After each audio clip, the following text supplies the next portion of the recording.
What's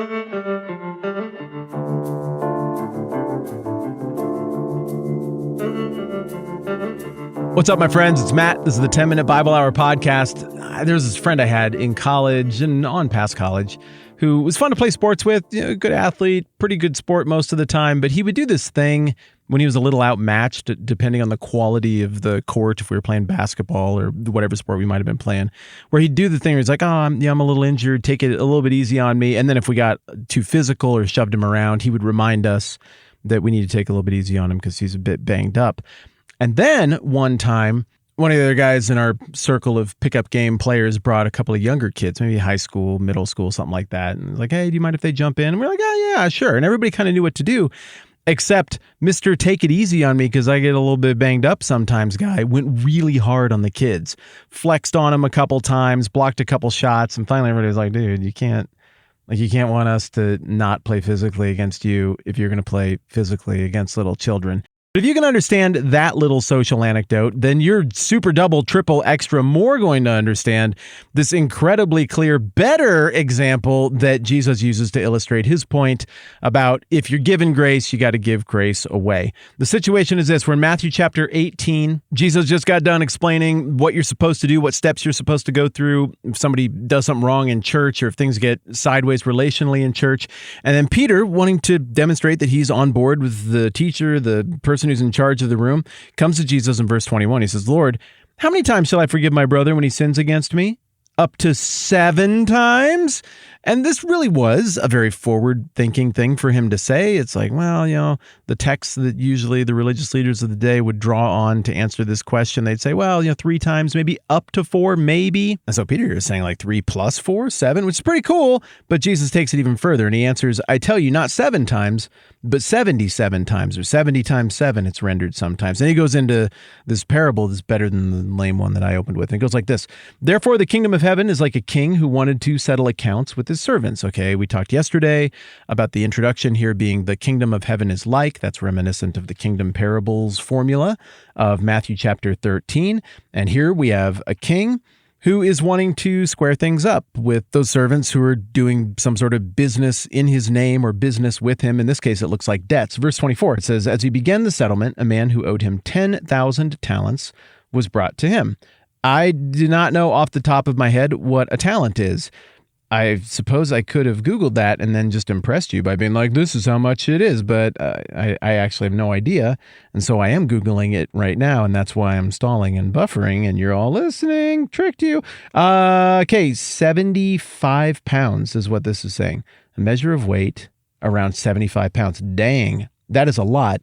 So a talent, it doesn't say what kind of metal, but let's say it is a talent of silver. Okay, 75 pounds times 16 ounces. That's how many's in a pound. I do happen to know the current price of silver is around $26. Oh, yeah. So that's a lot. Like 31 grand. Oh, no, but it's 10,000. That was for one talent times 10,000. Woo! Okay.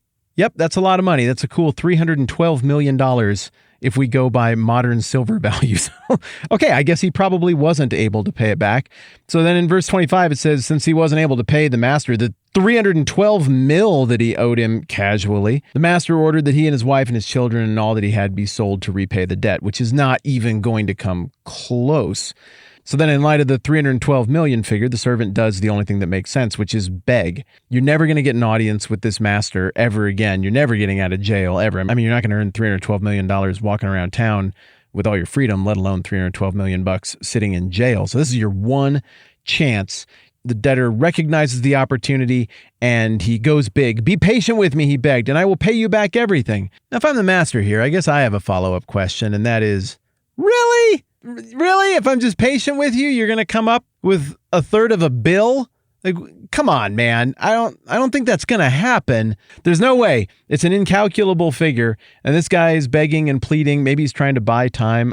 But weirdly, verse 27, the servant's master took pity on him, canceled the debt, and let him go. We learn a lot about the master in that one little verse. One, he can afford to forgive $312 million.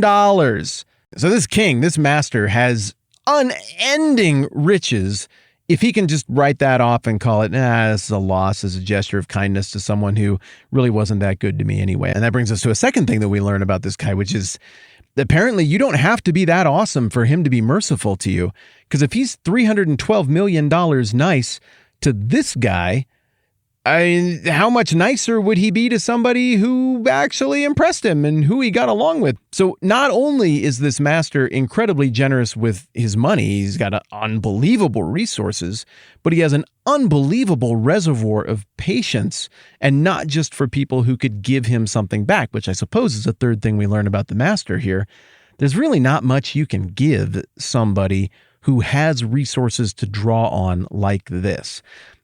Compliments aren't going to work. This person's been complimented for a long time. They've heard it all. There's nothing you can buy with money that this guy couldn't buy with money. There's no security that you could give this guy that he couldn't get himself.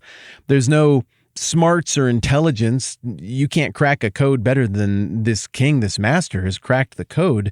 So he's definitely in the position of strength here, but weirdly, he's giving an audience to this little guy. He listened to this little guy beg, and his heart was soft toward this little guy, and he let him off the hook out of empathy and kindness toward him or toward his family or toward everybody. This is a wildly generous, wildly good king. But then we get the twist of the parable in verse 28. It says, "But when that servant," the one who owed all the money, "went out, he found one of his fellow servants who owed him 100 denarii. And guess what? I also don't know how much a denarii is, and I also could have Googled that, which I am doing now. Looks like that's about a day's wage. So let's say that a day's wage is, let's just make the math easy. We're going to say $100.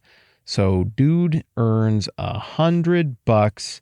And what is he owed here? 100 denarii. Oh, well, that was pretty easy. 100 times 100 equals $10,000. So it's still a pretty nice chunk of money, I suppose, but it's not 1/3 of a billion. And dude has no patience. He grabbed him and began to choke the one who owed him. "Pay me back what you owe me," he demanded. And his fellow servant fell to his knees.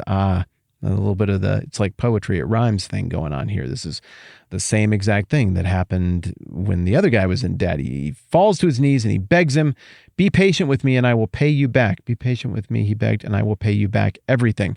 So they have the same plea. They assume the same posture before the person they owe. And so you would think the person who just got forgiven $312 million would be like, whoa, whoa, whoa, whoa. Look, somebody just let me off the hook for $312 million. Honestly, if you can't get me back right now or ever, I think that's the least I can do.